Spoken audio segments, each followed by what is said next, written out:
kapalt mais. Well, you're gonna watch the whole process today. Yes, I use VHS tapes because I am a poor motherfucker. VHS tapes have so much utility if you want to be a YouTuber. You wouldn't even believe it. I mean, look at it. You are seeing it, I think. Yeah, look, this my setup right here. See? Yeah, that's my setup. So why am I poor?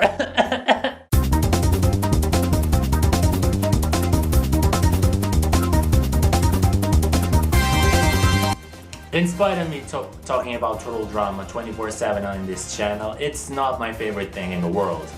Pokemon and Eurovision completely own my butt. But because I'm 100% sure that my audience doesn't know what Eurovision is, I'll stick with Pokemon.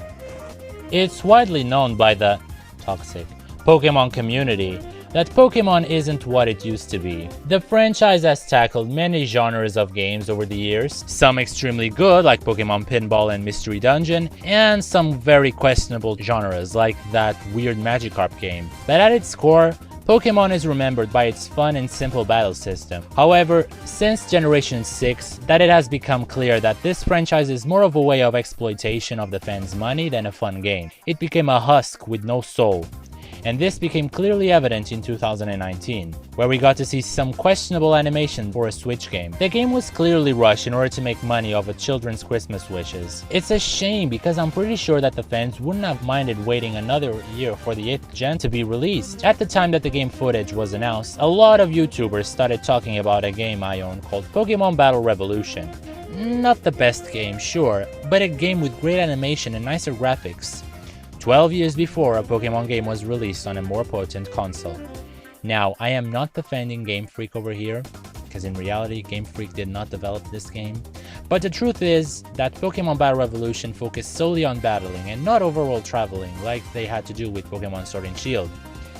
Because of this, it's more than evident that the game is going to look better in the battle scene, when the only focus is that. But again, I'm not defending Game Freak, because in spite of me not playing these games, I've seen many drawbacks and turn-offs that keep me from playing them. I do not own a Switch yet, and I do not feel compelled into buying one in order to play another remake of Kanto, because I don't feel Kanto sick, and if I ever do, which I sincerely doubt, I will end that sickness by playing Pokemon Leaf Green, and I also don't feel compelled into playing a game that the creators outright lied about in the face of their fans. So with all this pseudo-war going on, my interest on replaying Pokemon Battle Revolution increased. And my story with this game is what I'm going to show you today. So, I started playing this game in July 2010. I had other things to play, so I only completed the first part in September 2010 with rental teams. I attempted the Masters Battle, knowing what Pokemon were ahead of me because I lived on Cerebi.net for the period of 2007 to 2011. I managed to beat the first and second battles of the first set, but I gave up after the second because I thought I could come back even if I quitted. Haha. Mind you, I did not own a DS at the time. I had completed Pokemon Stadium 2 before with rental teams only, so I thought this would be as easy. So flash forward 6 years when I had a summer internship in Madeira and was making big euros for being a bellboy, so I decided to buy with the money I saved a 2DS so I could play Pokemon Alpha Sapphire and Pokemon X, which I was interested in, and later I could play the upcoming Pokemon Moon. Flash forward 2 more years and it hit me. Hey, I could totally play the Pokemon DS games on this thing. So this was the same year I had entered college. So in the beginning of the semester, I had this friend that entered the same college, and since we went to high school together, she would give me a lift home on weekends. I asked her, "Can we stop at the local video game store?" And I found a copy of Pokemon Platinum on sale for 12 euros. It was so nice to come back to Sinnoh again, and it was all so smooth. This was my team in my first playthrough. And because this was the first time I played this without being in emulation, this was effectively my first real Sinnoh journey. Unfortunately, I didn't really connect with the team I built. I had a lot of fun playing with a Gastrodon and a Bronzong, but I really wasn't feeling it. On July 11th, 2019, I decided to restart playing Pokemon Platinum. I always have a summer Pokemon game and decided this would be the one. I also decided that I would EV train my Pokemon, something I needed to learn a bit better if I ever wanted to beat that goddamn Battle Frontier in Emerald. Keep in mind, I played this game for the first time at the beginning of my college year on weekends. I didn't know that I would meet so many nice people that were just as big fans of Pokemon like I was, something that I've never ever seen in all my years in school. So the drive for me to play this time around was to build a team that could potentially beat my colleagues. I never felt this way about a Pokemon game ever before. At around this time, False Swipe Gaming released its video history on Empoleon on competitive play. And since Empoleon is my favorite starter of Gen 4, I was more than content into picking and making it strong. My original team this time was like this. Waterloo the Empoleon, he had agility, Crystal the Roserade, Jake Long the Garchomp, Genesis the Bronzong, Weavile the Weavile, and Gallade the Gallade. At some point, I realized that Weavile needed to have Fake Out, so I bred for days, even weeks, until I hatched a Sneasel with an adamant nature. I hatched this amount of Sneasels in order to have one with a good nature. I named the one I wanted Adamantine, in honor of my favorite Yu-Gi-Oh card. By the way, if anyone wants a Sneasel with a Fake Out, hit me up. My team was built, but something woke up in me that I needed to do. I should totally go for the Masters Battle in Pokemon Revolution. It had been so long, it felt so good seeing these babies I've trained in 3D. I am a big defender that we need games like this for our mainline games.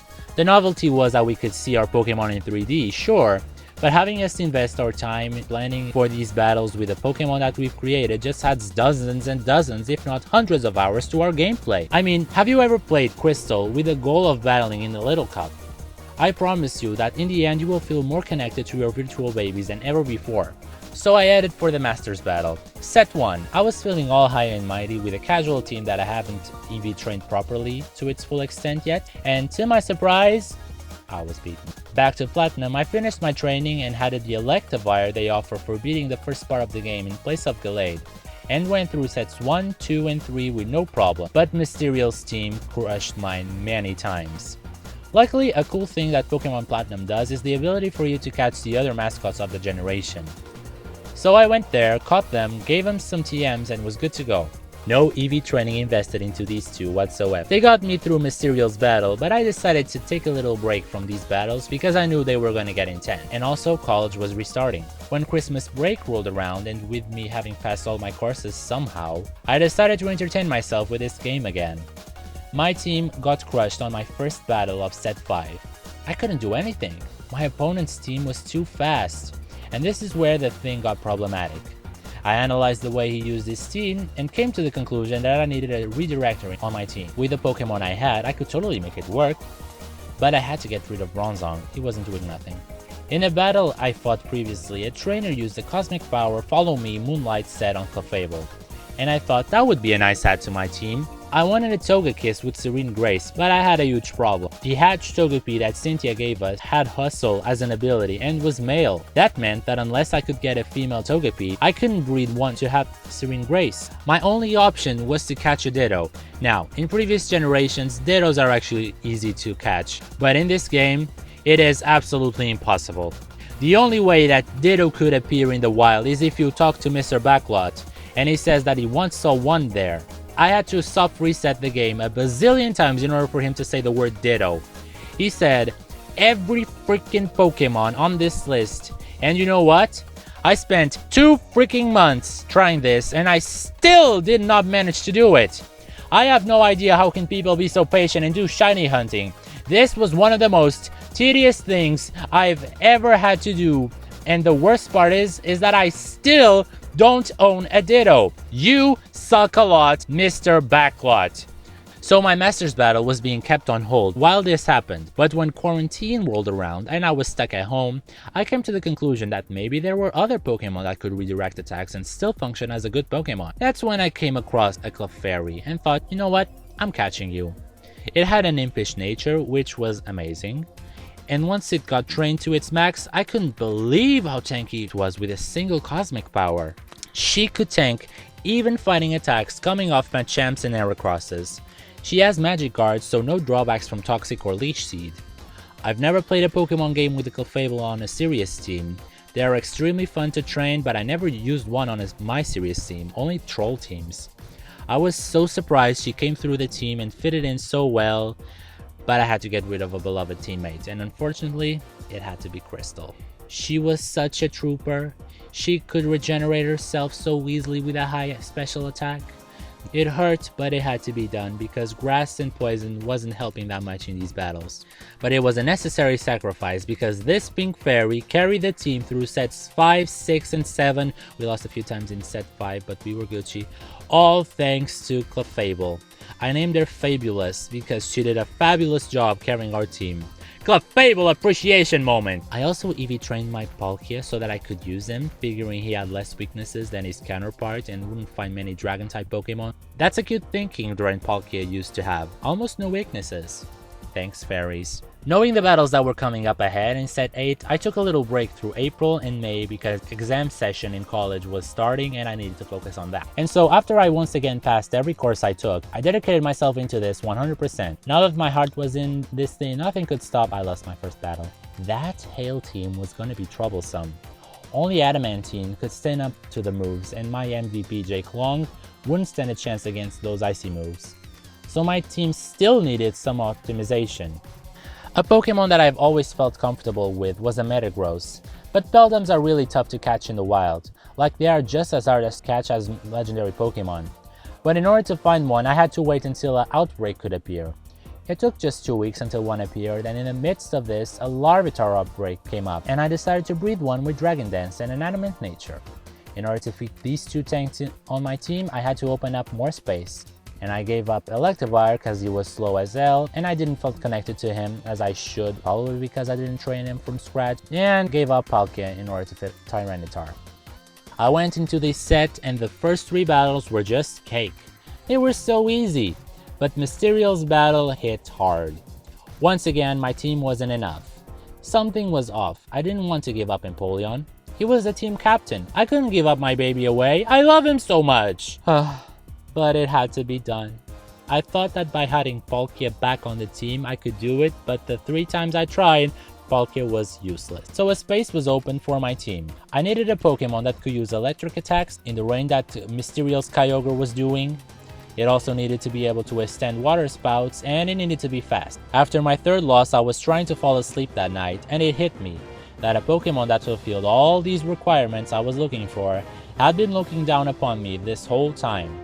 My favorite Pokemon was the Pokemon that was gonna help me, so I added a Starmie on my team. I was so happy that I came up with this idea. Starmie has been my favorite Pokemon for as long as I remember, and I do have a good memory, ask around. My team was finally completed and we set off again. The first 3 battles were easy as ever, but once again, Mysterio was impossible to touch.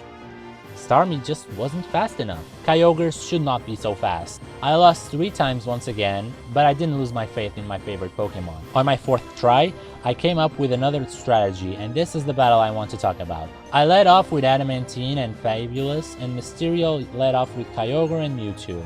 For round 1, my thought was this. Flinch Kyogre with Adamantine, and Clefable could Cosmic Power in order to tank any future damage from Water Spout, because with no defensive investment, Clefable couldn't tank those Water Spouts. Mewtwo used Thunder on Adamantine, and Weavile actually survived. I was really surprised. Round 2, I used Ice Shard to chip away damage on Mewtwo because Mewtwo is a lot faster. Mewtwo killed off Adamantine with Thunder, and Kyogre locked itself into Water Spout because he had Choice Band. Clefable survived with 1 HP, and Fabulous was able to paralyze Kyogre with Thunder Wave. Round 3, I sent out Starmie and decided to make it paralyze Mewtwo so that the last 2 of my Pokemon could outspeed these 2. I made Clefable redirect the evident Thunder that Mewtwo would use on Starmie so that Starmie could nail Thunder on Kyogre. That way its Water Spouts wouldn't hurt me much. Also, Kyogre was paralyzed this round, which is great.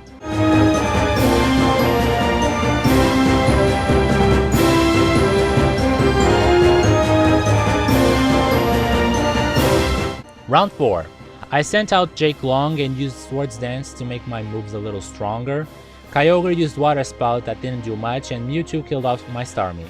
Round 5. My Garchomp was alone in this losing battle, but he was ready to step up for the team. With his Swords Dance powered Dragon Claw, he was able to take out Mewtwo, and Kyogre let out that wimpy Water Spout again, but we recovered a bit because of the citrus berry I gave him. But we still had 2 other faster, stronger Pokemon to deal with, and one of which was a faster Palkia. Mysterio sent out Lugia and it used Calm Mind, so we were still good for now. Kyogre was paralyzed for the round, and Garchomp, by the work of Holy God, scored a critical hit that one-shotted a frickin' Lugia! One of the most resistant and tanky Pokemon I could think of was one-shotted by my Garchomp I trained. Mysterio sent out his Palkia and now was fearing this. He would easily end me if he used a Dragon attack, and he ordered a Spatial Rend, a move with 95% accuracy, and by the power of something higher than the god above, the attack missed. It missed! After that, Garchomp used Dragon Claw and was able to kill the Palkia. And after that, all I had to do was deal with a wimpy paralyzed Kyogre.